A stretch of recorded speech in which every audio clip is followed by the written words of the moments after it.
I have an awesome, amazing guest on tonight that I guarantee you we are going to bring fire tonight. And so, with that, we are going to talk about, I don't know what, we'll probably go down all kinds of rabbit trails. I'm sure we'll be talking about marketing and a lot about premium pricing and see if we can fire up some people today like we did last week because it's always fun getting people fired up. But it will be an amazing thing that you will want to find out. So, when we get started here, Chris, tell me just a little bit about who are you, where are you from, all of that good stuff.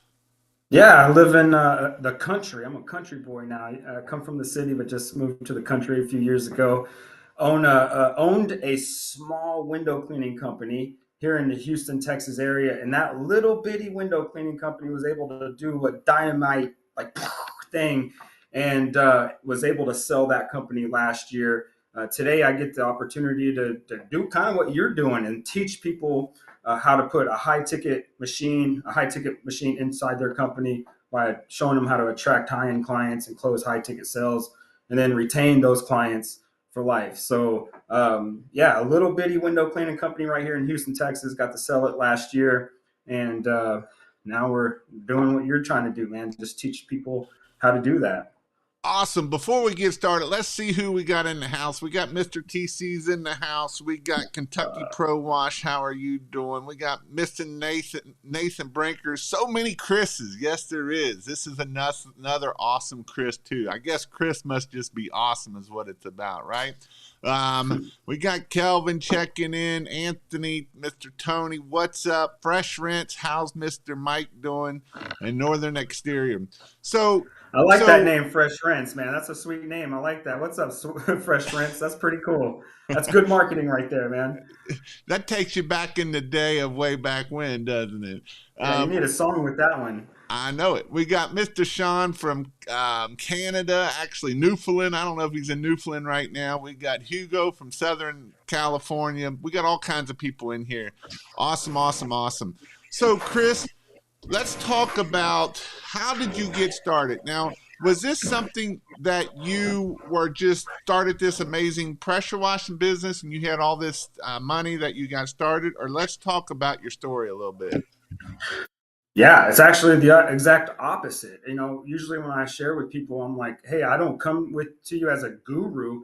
It's the exact opposite. Like, I'm supposed to be dead in prison, a drug addict on the street, and I say that not from me saying that, but from a statistic standpoint. My mom was a crack addict. My dad was a heroin addict. I was placed in foster care at the age of 2 years old. By the time I was 11 years old, I lived with 13 different families, just passed from family to family to family. I've been abused in every sense of the word abused. I've been rejected, abandoned, tossed to the side. So I didn't like start a cleaning company because I got into it like, man, there's some great opportunities out there, and let me just check all the demographics and let me see what all the best business. No, like there wasn't a whole lot of opportunity for someone like me and where I come from. So like I was a blue collar worker. I was a welder and I was a cleaner. I worked the welding night shift, and then I was washing windows in the day shift. So I didn't just get into this because it was like, what's the best business opportunity out there? I was literally thrown into this, and thank God I was thrown into this because it's literally changed my life. It's changed the trajectory of my family. We live in our dream home. Like we're leaving tomorrow. Matter of fact, to Breckenridge, Colorado for a whole week. Like, how cool is that? And it's all from a window cleaning company. Like that to me is so amazing. And we'll get into a little bit of how a foster kid was able to take a window cleaning company, and I like to say it like and turn it into like the cake boss of window cleaning. So, what was the thing that what so obviously you got into window cleaning and that's how you got your business started. What were some of those struggles in the very beginning of starting your window cleaning business? Well, I think it goes back to the E myth of like most people in the blue collar world are really good at at doing what they do. Like I'm great at being a welder. I'm great at washing windows. I'm great at washing roofs. And I think like when you're out there in the field and you're like, man, I can do this on my own, and you're like, and even, you'll even get a few jobs here and there and you're like, I can make, and then you go do it. And then when you do it, you're like, oh man, like I got to get the phone to ring every single day. Not only every single day, but like 5 or 6 times a day. I gotta convert that phone call over into a paying customer. Like, and then I gotta pay taxes on that stuff too. Like, I mean, all this. No one told me about paying taxes, dude. Like so, I mean, I don't, there wasn't just a one thing. Like, I think when I got in, I was a great window washer, and I've been washing windows since I was 16 years old. Okay, 16. So when I got into window cleaning and pressure washing, I was like, oh, I got this. I'm so good at window cleaning and pressure washing. Watch me go. And then crickets. Like, why isn't the phone ringing? And then when the phone's ringing, it's like, why can't I convert them over to a cell? And then, when I did do a cell, it's like the van broke down. Now I can't get there. It, there wasn't just one struggle when we started our company, dude. Like the first month I started my company, I did $0 in sales. The second month, we did $600 in sales. It wasn't until the third or fourth month, we did 8 grand, and I started getting super excited. 8 grand a month, and then the next month we did four again. And I'm like, what's happening here? And so it wasn't just one thing. It was Zig Ziglar and Howard Partridge have the will, and every part of my will was flat. My marketing, my sales, my administration, my leadership, my production. I came in as an employee thinking I was a business owner. But wait a minute. Why do we need to have all those other things? Why do we need to be a good leader? Why do we need to have administration? Why is that? I want to just start this pressure washing business. I bought this rig. They sold it to me for $25,000. I either paid cash for it, or I went way in debt for it, and the phone's not ringing. Why do I need all these other things? So you can get your phone to ring, so you can convert that phone call, so that you can go do the job, so you can lead the people doing the job, so you don't get caught up in tax problems 4 or 5 years later, and you're like, oh, I made millions of dollars, but I owe Uncle Sam hundreds of thousands of dollars. And all those things matter, man. It's not just I'm the best window cleaner out there. I'm not the best window cleaner anymore. Like, I haven't washed a window in a long time. But man, I feel like I'm the best marketer in my territory. I'm the best salesperson in my territory. I actually care more than the competition. Like, I'm not out there just to take people's money. Like, I want to provide so much value to my clients. Like, all that stuff, all that little nuance matters, And it's, as a employee becoming a business owner, we don't think about those little nuances. All we think about is, I'm going to clean the sidewalk the best. I'm going to clean the roof the best. And it's like, no, get out of that mindset and I'm going to be the best marketer. I'm going to be the best salesperson. I'm going to be the best leader to my team and my employees. That's where you need to start paying attention. Not, I made a video the other day. Anybody can clean stuff. That's not where the money's at. The money is the value. How much value are you adding to your clients? So I can go on, man. So No, let's go down that rabbit trail quite a bit there about value, right? Because this is how we end up selling higher tickets, right? This is how we get higher pricing is by adding value. If we just want to sell window cleaning or we just want to sell pressure washing, we're going to have an average ticket of $400 or $500, right? How do we get those higher tickets by adding value? Let's talk about that some more.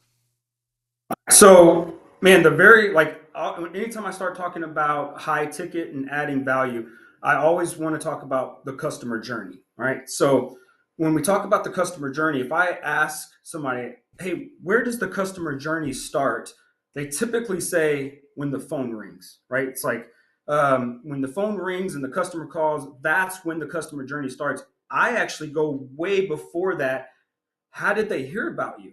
Like that right there, like how did they even hear about you? So right away, I put a video out just here about last week talking about this. Like, if you do your marketing right, everything in your marketing needs to scream expensive. Like, so if they saw you on the website, Your website better be top notch. Dang, this is going to cost me a lot of money. If you got flyers, I got a couple flyers around here, but I'm not going to go grab one. But it better not be on a regular sheet of paper. It better be on a 14-point glossy, super thick, shiny. You know what I mean? Like every part, yeah, every part of the customer journey. Like, all right, so now they heard about you, right? And they call you. Do you answer your phone? Or does it go to a voicemail? Like all the little details and nuance, right? All this stuff matters. Like, and then when you do answer your phone, how do you answer it? Hello, window cleaner, that pressure washer. No, no. I mean, dude, it better be over the top. Hey, thank you for calling Love My Clean Windows. This is Chris. How may I help you today? How may I serve you today? You know, like everything should be over the top. When you go do the estimate, don't show up all sweaty and bad breath with a cigarette hanging out your mouth and like, dude, shirt tucked in. Like I used to have this huge beard. You remember Jason, right? A huge beard. I'm tattooed up.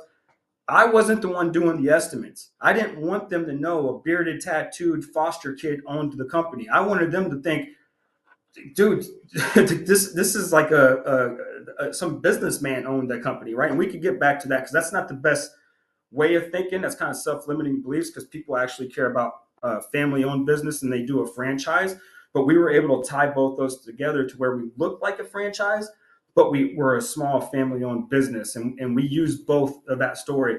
So then going to do the job, right? Like the one time you do the job, a good job should just be the icing on the cake. Like they should be wowed before you even step foot on their property to do the job. And that right there, if you can wow them with your marketing, if you can wow them in the sales process and how you answer the phone, like if you can, I learned this through my friend Josh. It's called pre-framing. If you can pre-frame them to make them think, man, this is going to cost me a lot of money.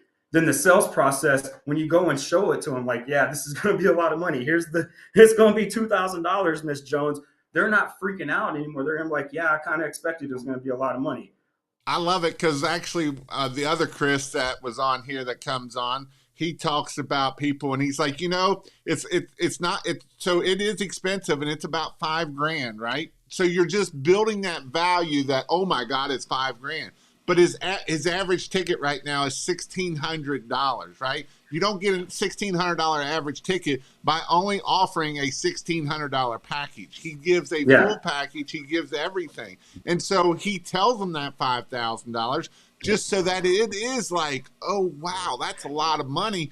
But it's starting to set that pre-frame of that's what you're going to get in the end.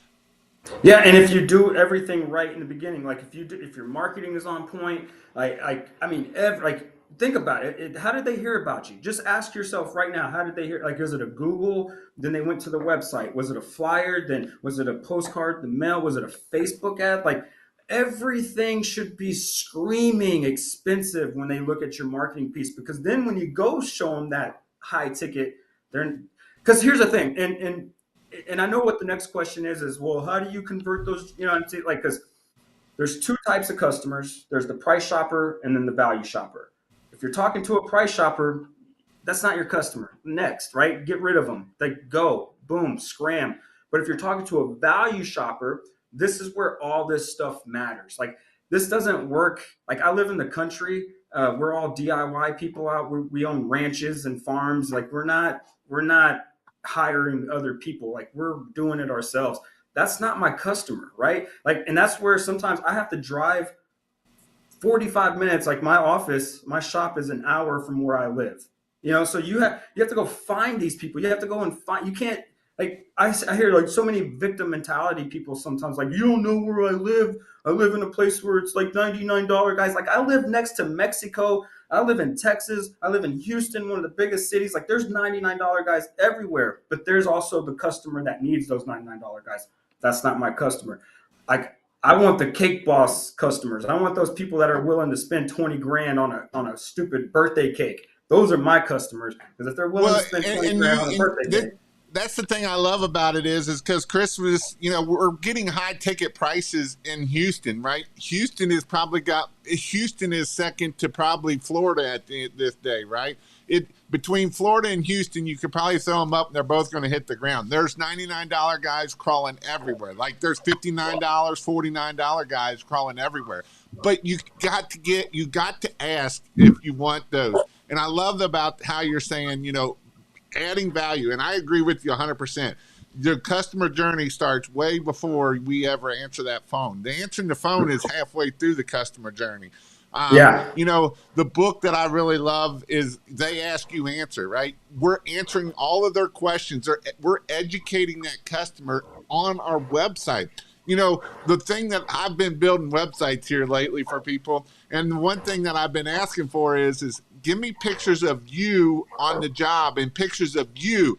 And all they want to give me is these crappy before and after pictures. I mean, they're amazing before and after pictures of this trailer. And I'm like, that's not who your customer is, right?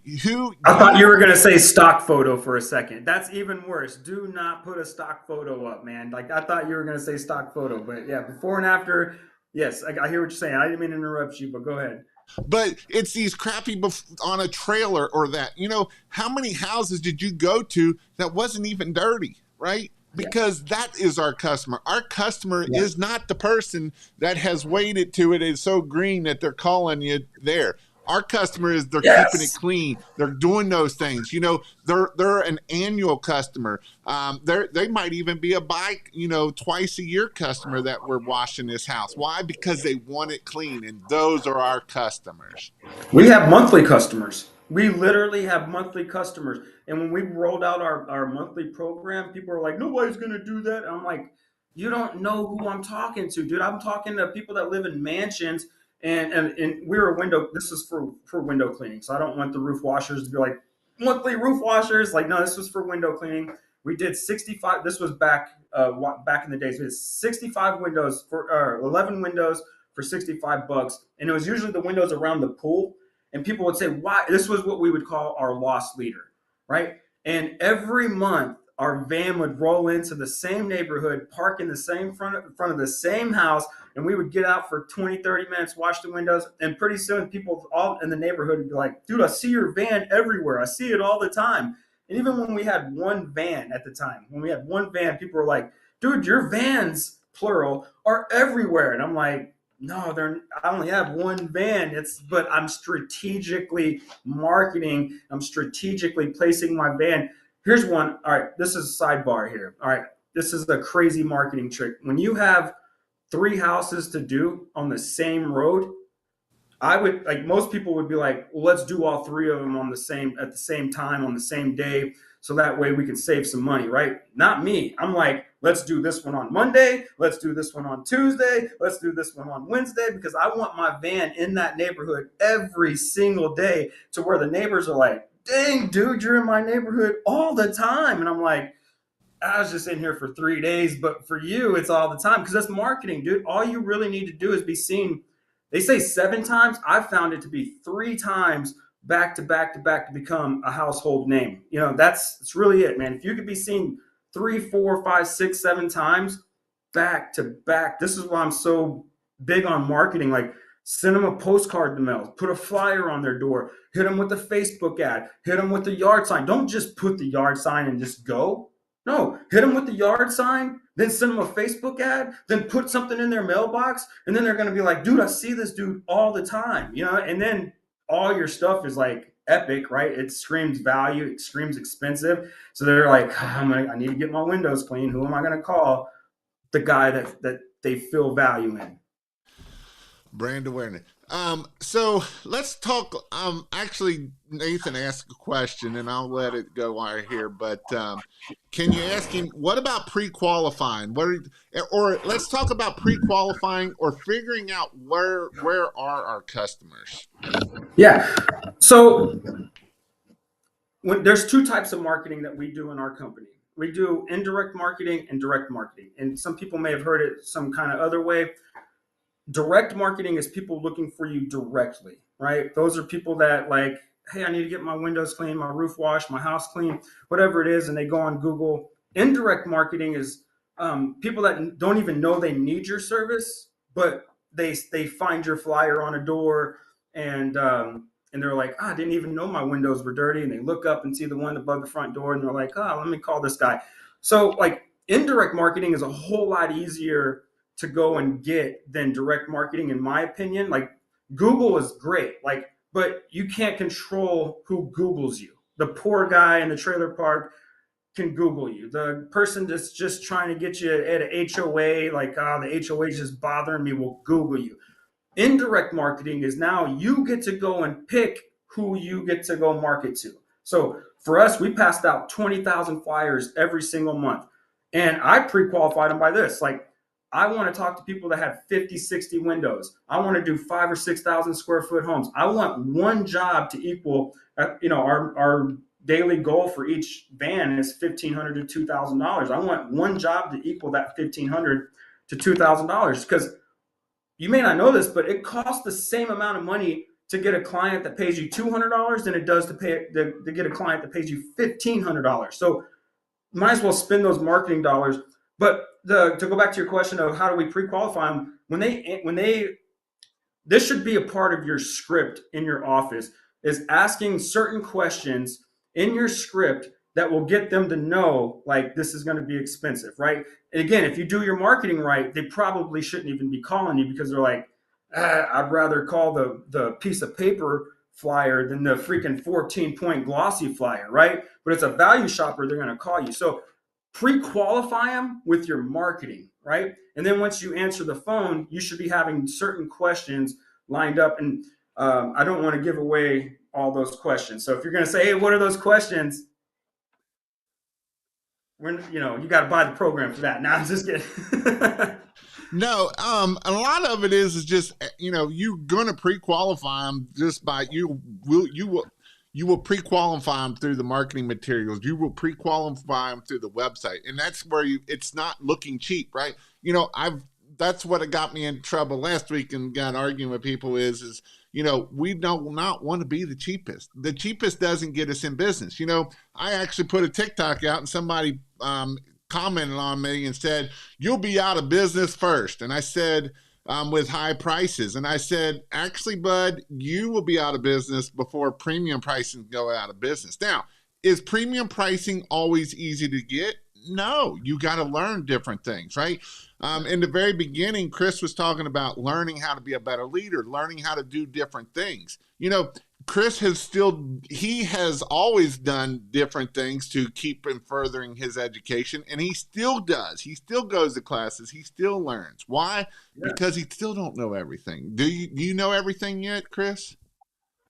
Dude, I was just at an event this weekend where I dropped 5 grand to be there. I spend on my education over $25,000 a year. That's no exaggeration. Over $25,000 a year of being a part of masterminds, and not just I'm not even buying courses anymore. Now I'm just trying to be a part of masterminds. And some of these masterminds, dude, they'll charge you 25 grand to be in the mastermind. I'm not there yet. I one day I will be, but I'm surrounded by a bunch of smart people.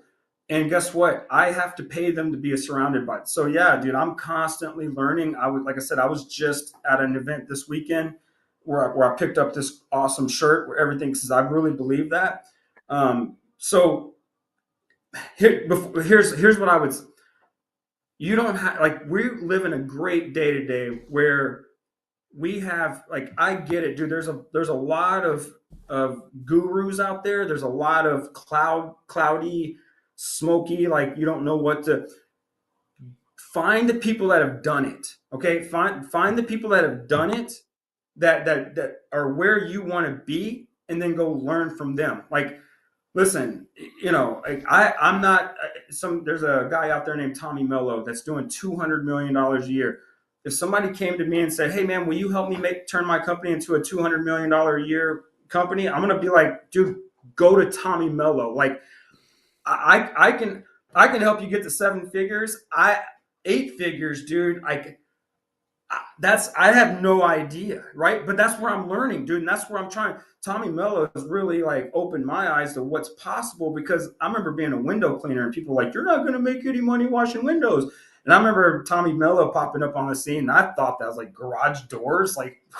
And now the dude's literally almost his company is literally almost evaluated at almost $1 billion with a B. $1 billion. The dude's got over 200 employees in like 17 different states doing $200 million a year with the company valued at almost $1 billion.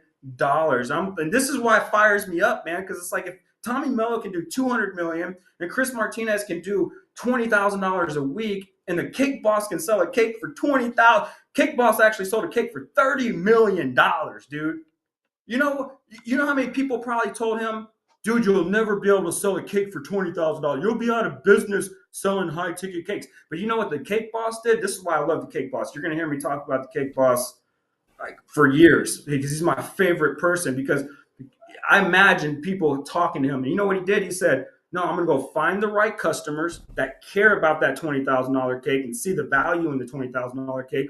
And then I'm going to sell it to them, right? Just think about like Chick-fil-A and Burger King. Chick-fil-A, like Burger King has 10 chicken nuggets for $1. 10 for one. Meanwhile, Chick-fil-A across the street's got 3 chicken nuggets for $8. You know what I mean? You think Chick-fil-A's over there like, well, we better lower our prices because Burger King is really eating up our profit. Like, no. They're like, let the Burger King folks go to Burger King. You know what I mean? Like, stop chasing Burger King clients and start going after your own Chick-fil-A clients. I know that's, dude, I'm sorry. I get fired up.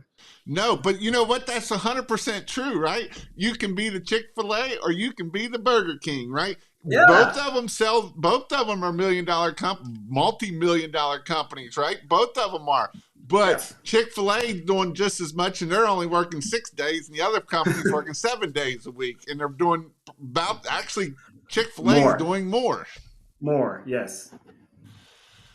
With bigger profits, by the way. And by the way, everything in business adds up to that profit. If you don't have a business that's profitable, my mentor Howard Partridge would say you just have a hobby.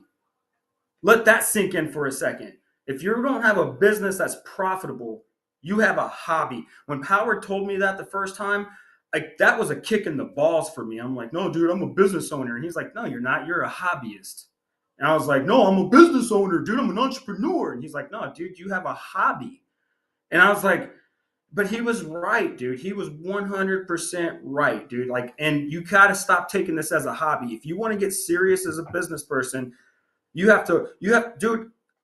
I have a video out that I made like 7 years ago where I talked about how I would put my kids to sleep at 10 or 11 o'clock at night, put my wife to sleep. I would be out at midnight watching, at that time it was like Billie Jean marketing videos. It was like, Frank Kern and Dan Kennedy and, Russell Brunson.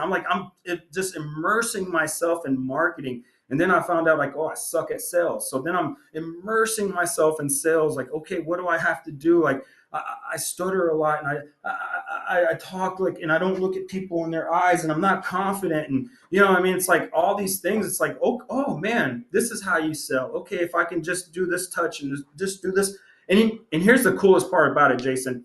It doesn't take big changes. It just takes these little bitty tweaks, this little bitty things that can literally change the course of your business. It can literally add, 10% to your close rate. It could add another $500 to your average ticket. It could decrease the cost per lead and the customer acquisition. Like these little bitty things. So like if you don't learn anything today, is learn this. Stop being a business owner, right? And start being like the entrepreneur. Like don't be um, Don't be the best pressure washer out there. yes. Don't be the best pressure. Stop watching 20 hours of videos on how to clean a better roof and start watching 20 hours of video on. All right, dude, Jason, let me give you. And I know I'm talking, dude. I know I'm talking. Like, let me give you a marketing something. All right. Do you remember the Viagra commercial with the blue pill? Yeah. Right. Okay. In there, at the end of that, it says, for erections lasting longer than 4 hours, seek a doctor. That's the disclaimer.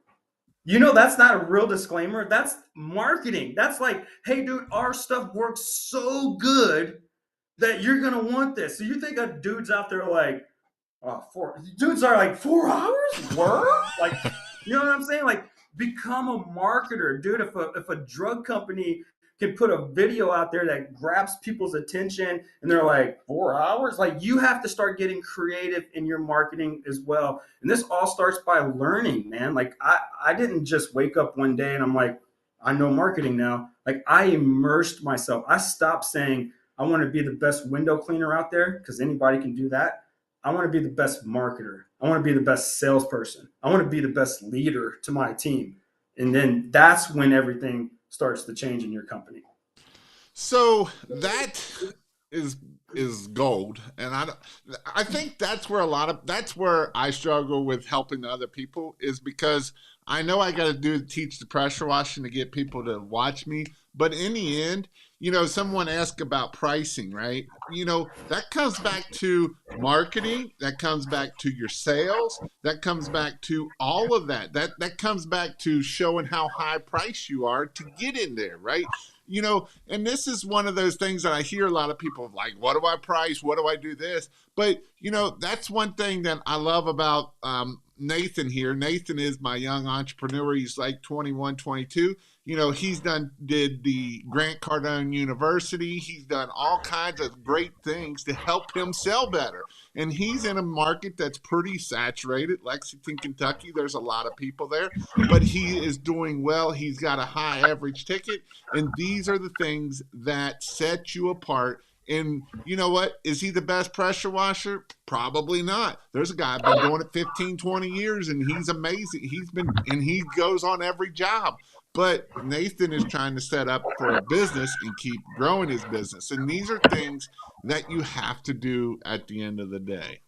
Well, what happens when the best guy that's been doing it for 15 years, no one's even heard about him? That guy that's been doing it for 15 years, he should be marketing because that's a great marketing ploy. Hey, I've been doing this for 15 years. Stop hiring those newbies coming out. But he wants to be the best 15-year pressure washer. So yeah, like, go ahead. I'm sorry, I didn't mean to interrupt you. No, you look like you had something else on your mind too, so that's fine. You can keep on talking.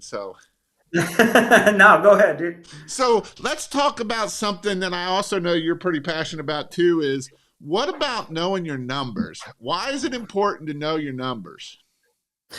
Yeah, so I think I just saw a question that popped up. It said, "How much do you charge?" Well, you charge as much as that you need to make a profit. That's how much you charge. Like, I've never once called a competitor and asked them, "Hey, how much do you charge?" and then made my pricing structure on that. You know how I made it? I knew my numbers. Okay, so if you know your numbers, you can literally reverse engineer and predict the future. Let me see if I can. All right, here's our back here. Okay. Yep.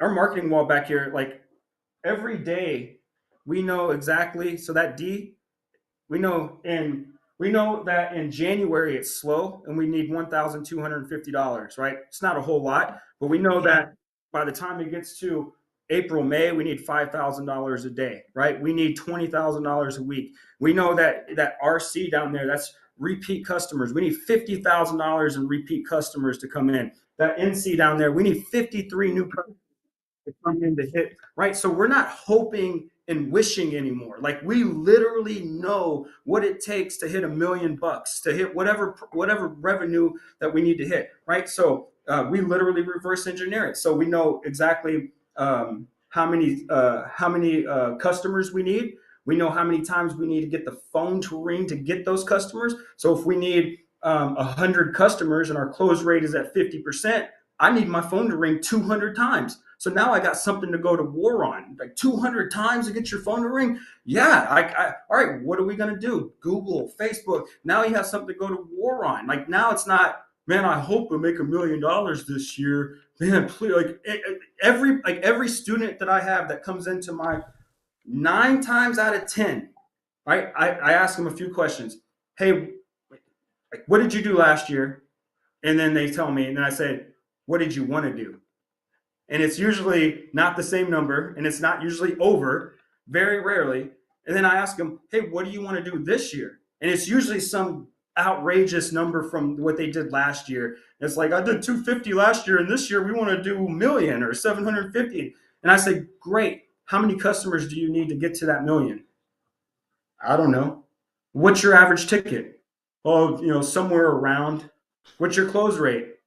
You know, what's your cost per lead? Hmm, somewhere in the between $1 and 150. What's your customer acquisition cost? Dude, if you know all these numbers, man, you can literally print money. You can literally put $1 in the machine. And I'll prove it to you because once you have enough data, I know exactly when I put out 10,000 flyers, it's going to make us $25,000, right? And I'll break it down. If I pass out 10,000 flyers, I'm going to get a 0.5% response rate. That's not a lot of calls. I get 50 phone calls off of 10,000 flyers. All right, I got a 70% close rate. I'm going to get 35 converted off of that. And then out of a $750 average ticket, I'm going to turn, and that's the cool part about knowing your numbers is now you can say, well, how do I increase my $750 to make it 1,500? And now I can make 50 grand off of 10,000 flyers. Like if you know your numbers, you can literally print money. You can put $1 in the machine and you can have 4, 8, 12, $16 just printing out of the machine. And it's not by hoping, it's not by wishing, it's by I know my average ticket price is this, I know my close rate is this. If you know your customer acquisition is $100, then if I need 100 customers, then all I need to do is spend it whatever. I'm bad at math. What is that? 100 times 100, $1,000, whatever it is. If I know what that number is, then I can literally start printing money. How cool is that to print money from your cleaning company? And all you got to do is just know your numbers to do it. I went to John Maxwell's IMC last year, and he put hope gets you nowhere. You can hope all Mm-hmm. you want, and hope don't get nowhere. He said take the E off and start hopping. At least you can start hopping to where you want to go at. I like it. I like it. And our disc ski is a high. He's high C right here. He's like that's $10,000.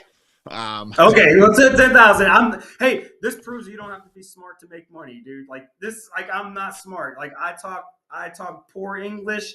I don't have a very high IQ. I just know sales and marketing, and that's what I've just got my head into. So don't feel and you like you have didn't to be know that smart. when you started, right? You've had to learn No, to get that. no, man, not at all, dude. Like I said, I'm a foster kid that's like a drug addict foster kid.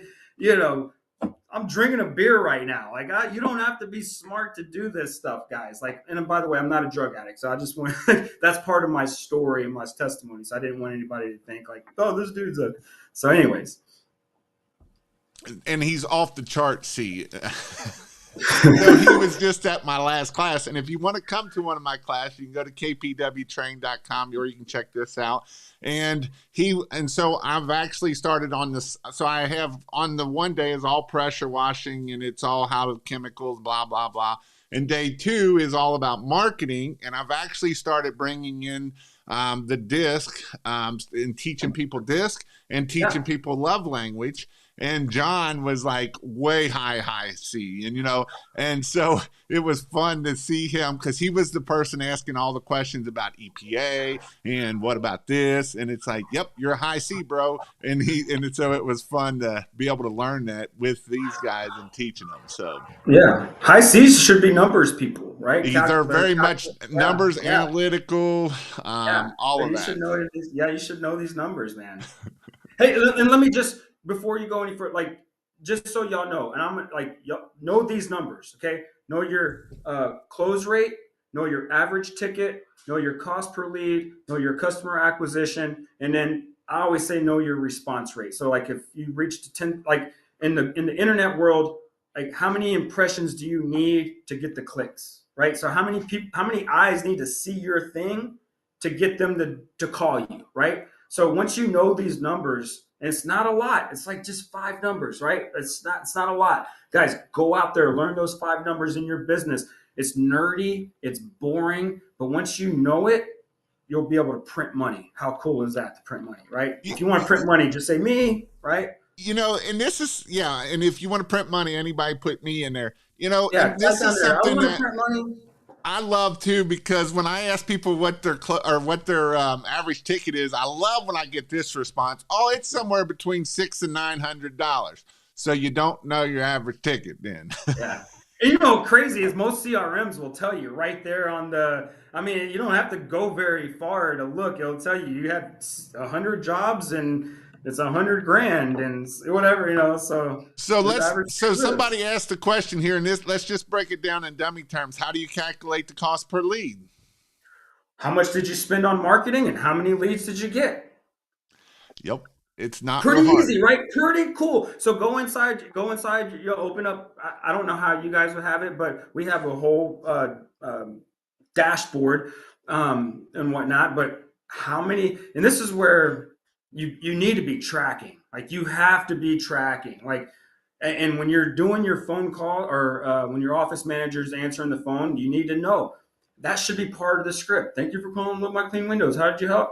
How did you hear about us? You know what I mean? It's like do like it's crazy to me. Like all this stuff is nuance, right? Like the will, you have to have every part of that will to be like to do this right. Like you can't be missing anything. You can't just um, do a phone call and not ask how they heard about you. Two things, like you need to know what works. Like if you put out 50,000 flyers and you're asking everybody, hey man, how did you hear about me? And nobody says the flyers, it's stop doing flyers. That's what we did. We stopped doing EDDM. Like I was like, man, EDDM is crushing us. People are crushing it out there, but it's crushing us. Flyers, we're killing it. You know, Google, we're killing it. Facebook ads, we're killing it. You know, certain things, you know, Thumbtack, we're not killing it. Angie's List, we're like, I can't do that, right? And there's a whole lot of reasons why not to do all that. And you know, I don't want to get into all those reasons, but um, yeah. Anyways, man, I don't want to keep just blabbing So on. Nathan asked a good question here. Customer acquisition the same as close rate? No. No, so customer acquisition is how much. So you have your cost per lead, right? So say easy math. Say that it costs you $50 for that lead, and your close rate is 50%. Well, you just paid $100 for that customer. So that's your customer acquisition. Close rate is how many out of 10 jobs, how many do you close? If it's six, then it's 60%. If it's five, it's 50%, right? So if you did 10 estimates, how many would those close?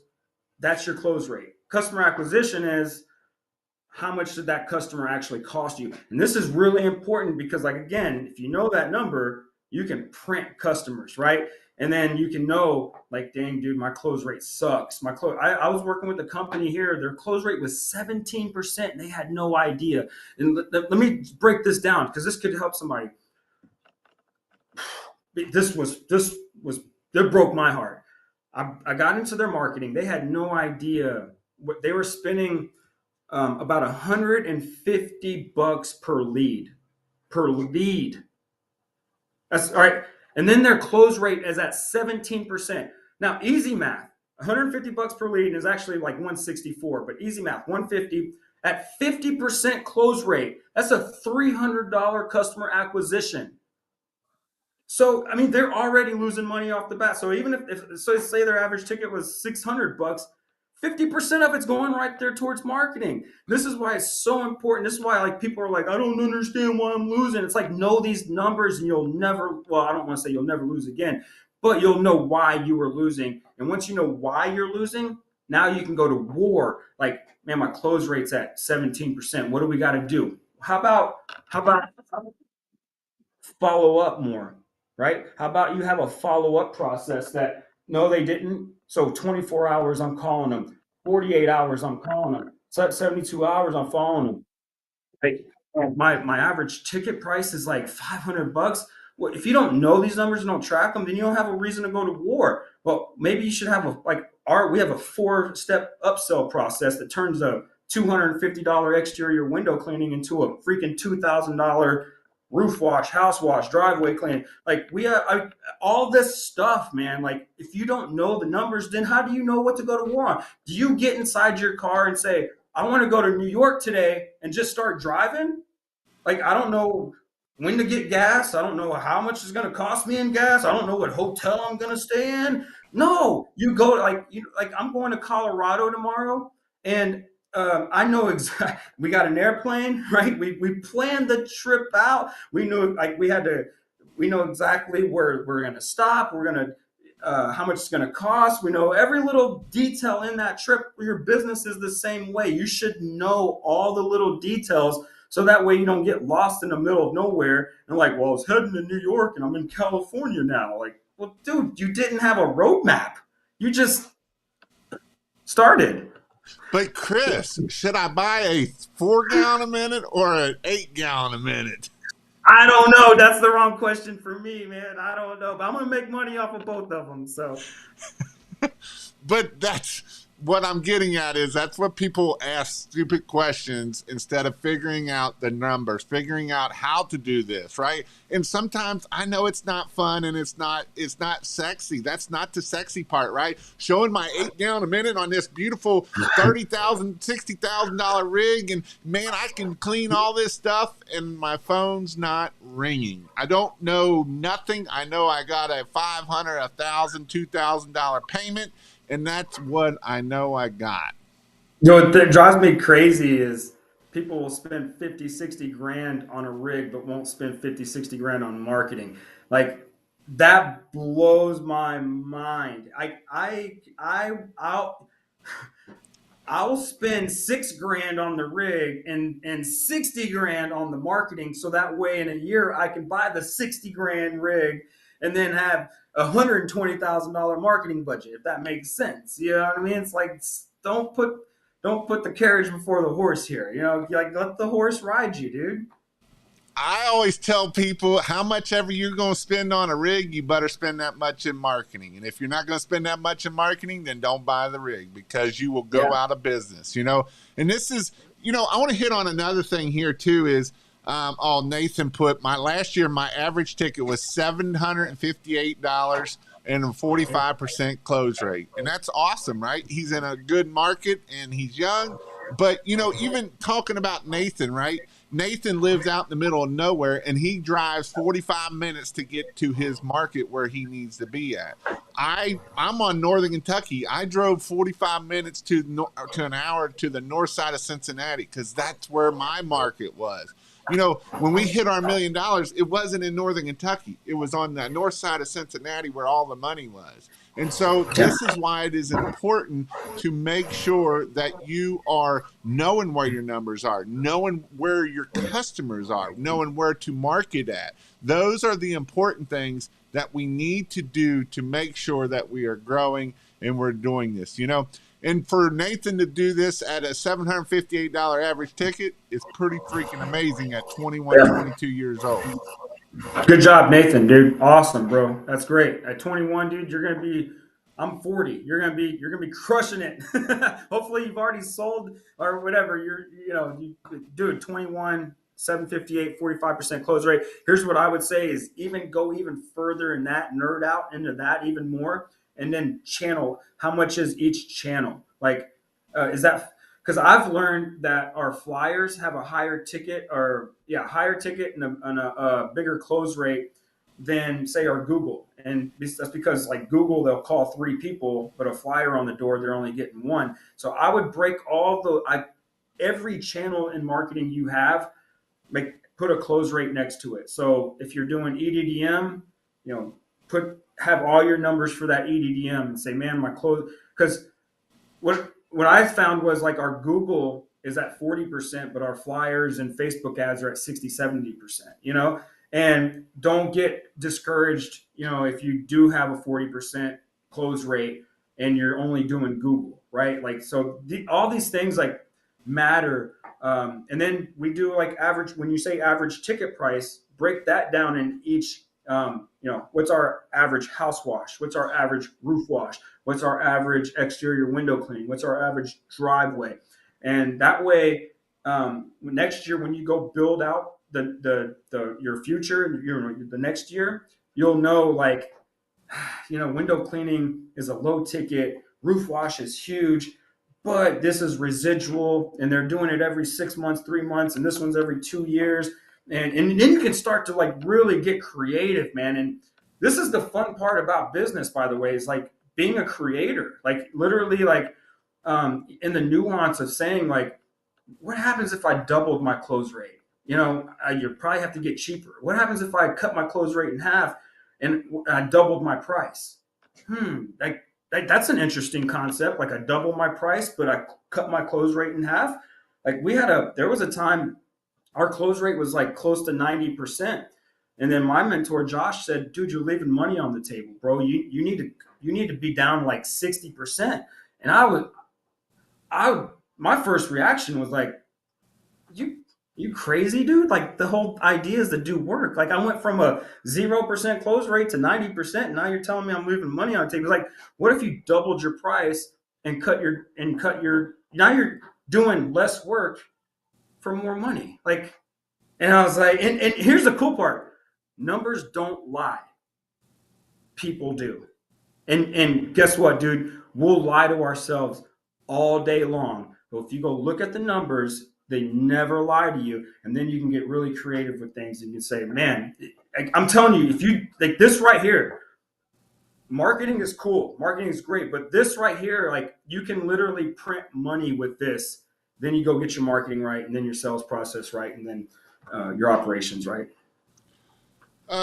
Diego asked, and I guess I didn't answer your question last week because I was probably flustered a little. I was on fire last week, but um, I do the AdWords. I either do them as a one-time go, or I will run them now. And if you want to check that out, the running part is at kingofmarketing.io is where that is at. Nathan asked, when do you do flyers? Is that only EDDM? And I don't think so, right? That's not EDDM, correct?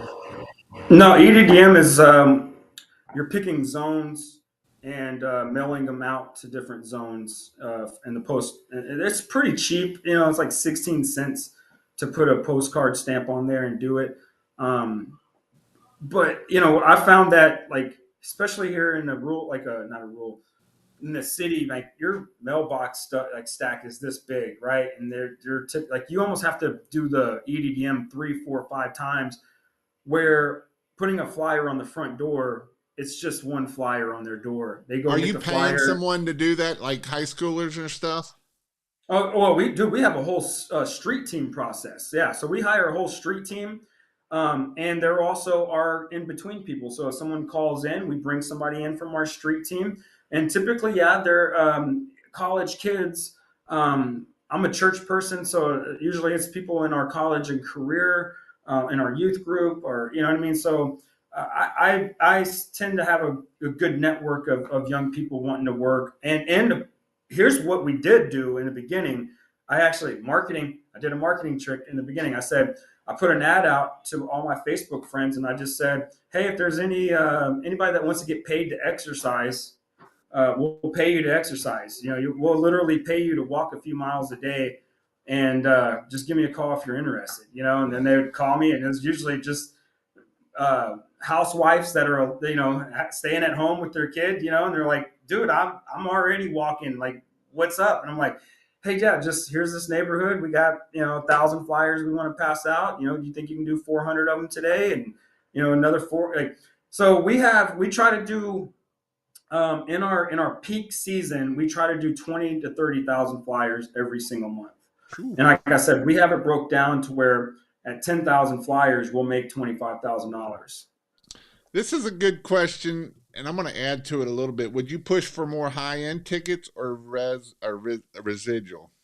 And I forgot what I was going to add something to it, but I forget what I was going to add to it. So Well, they both should be. I mean, it should be residual no matter what, because customer retention is key. So right. you want to keep your customers coming back, no matter what. Like that's where the true money is at. It's not getting them there one time. Like I tell my team, we don't get paid. Like I don't make money off the first time. We got a shop, we got overhead. I have marketing dollars. Like where I make my money is the second, third, fourth time they come back. You know what I mean? Like I need them to come back, and that's why we still do window cleaning, because it's truly residual. Like we have monthly window cleaners, clients, quarterly clients, every 6 month clients, every year clients, and so you should have a retention plan to keep clients coming back over and over and over. And then you should have a referral plan in process to get those same clients to refer their neighbors. And none of this is by hoping and wishing. All of this is by being intentional. Like, you have to be intentional in every little part. Like, this is why I said go in your customer journey and literally like draw it out. Like, how do I answer the phone? How can I be more intentional? How can I look, when we answer the phone, we ask for a referral before we even do the estimate. We upsell them before we even do the estimate, right? Like, this is intentional. We're not accidentally getting referrals. We're not accidentally upselling these people. It's an intentional thing. It's once you become intentional, then it's like not by hoping and wishing anymore. It's hopping. I love it. Right. But it is true. I mean, this is something that don't, I mean, I preach it all the time, but it don't matter. But you got to listen, guys. Right. And this is something that you can do with this. There's nothing special about Chris. There's nothing special about anything. But you can do this. How do you do it? By taking action. At the end of the day, you have to take action. Whether we're learning about our numbers, whether we're trying to learn more about, you have to take actions, and don't become an educated idiot either. You know, I know a lot of people, they'll learn all this stuff and then they never put anything into action. The best thing I always try to do is if I go take a class, I'm going to at least put two things in action. I'm not going to put everything in action because I'll be overwhelmed and I won't do it. I'm going to find two things that I'm going to put into action, and I'm going to work on those two things and make sure. And usually when I do those two things, I will about guarantee myself that I will 10x whatever I paid for that class. Just because I go to the class doesn't mean that might not been where I made my money, but I might have made a trick at the networking side of things, and that might have been even a better option for me. And so these are things that we need to do to make sure that we keep growing. Knowing your numbers is the number one thing so that we can print money, right? That is the number one thing. If you don't know your numbers, you're shooting in the wind. And, I'm going to go even to a point further, not just knowing where those leads come from, but what is your average ticket for each one of those? And what is your close rate for each one of those? Because you might have a high close rate on one, but the ticket is way low, right? And so we got to look at that so we can know next year where to put our money, or next month. Yeah. You might be putting out signs, and you might be putting out 100 signs, and then you go to 200 signs and there's no difference. So we wouldn't know that if we didn't track our numbers and see where our numbers are and what we are looking for in our numbers. Yeah. Awesome. Before we jump off here, if you want to know when Jason goes live, you can text 859. You can text King. You don't have to put the quotation marks, 859-696-1101. And I will put a text you when I go live, so you know when I go live. Also, if you want to do my in-person training, I have one coming up in Cincinnati, kpwtrain.com. But before we jump off here, I did put Chris's information down in the description here to his Facebook. I don't know if that was where you wanted me to put it, but that's where I put it. And so you can do that.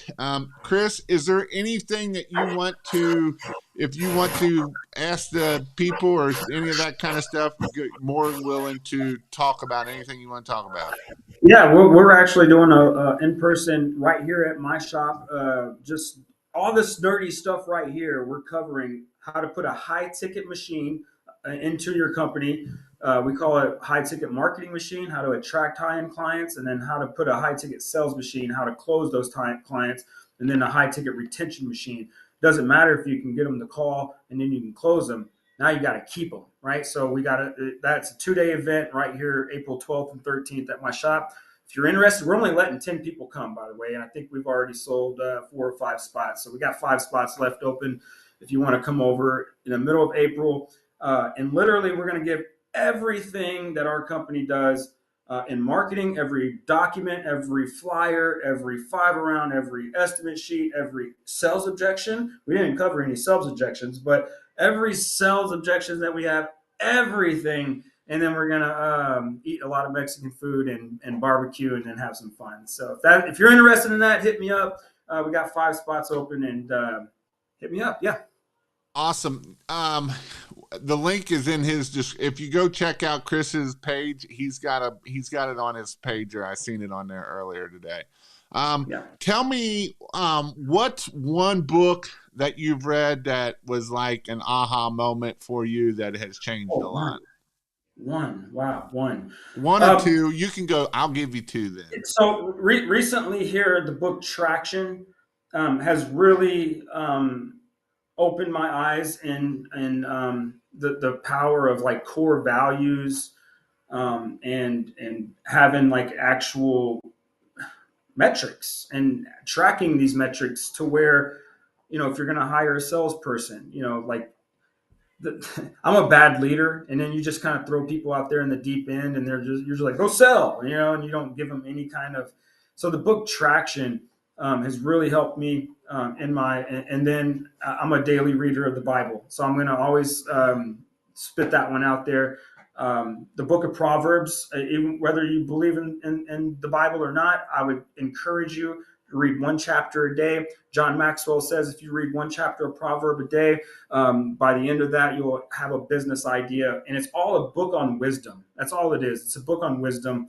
It's a great book. Go read it. Awesome. And before we jump off here, what's one word of wisdom?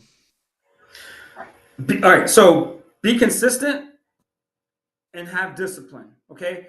Be consistent even when things are going wrong, right? And this is where discipline comes in, because even when you don't feel like it, I wake up every day and I don't feel like it, man. Like I really don't, and that's where discipline takes over. So I want you to be consistent. Don't just put out 500 flyers and say, "Oh, it doesn't work." Right?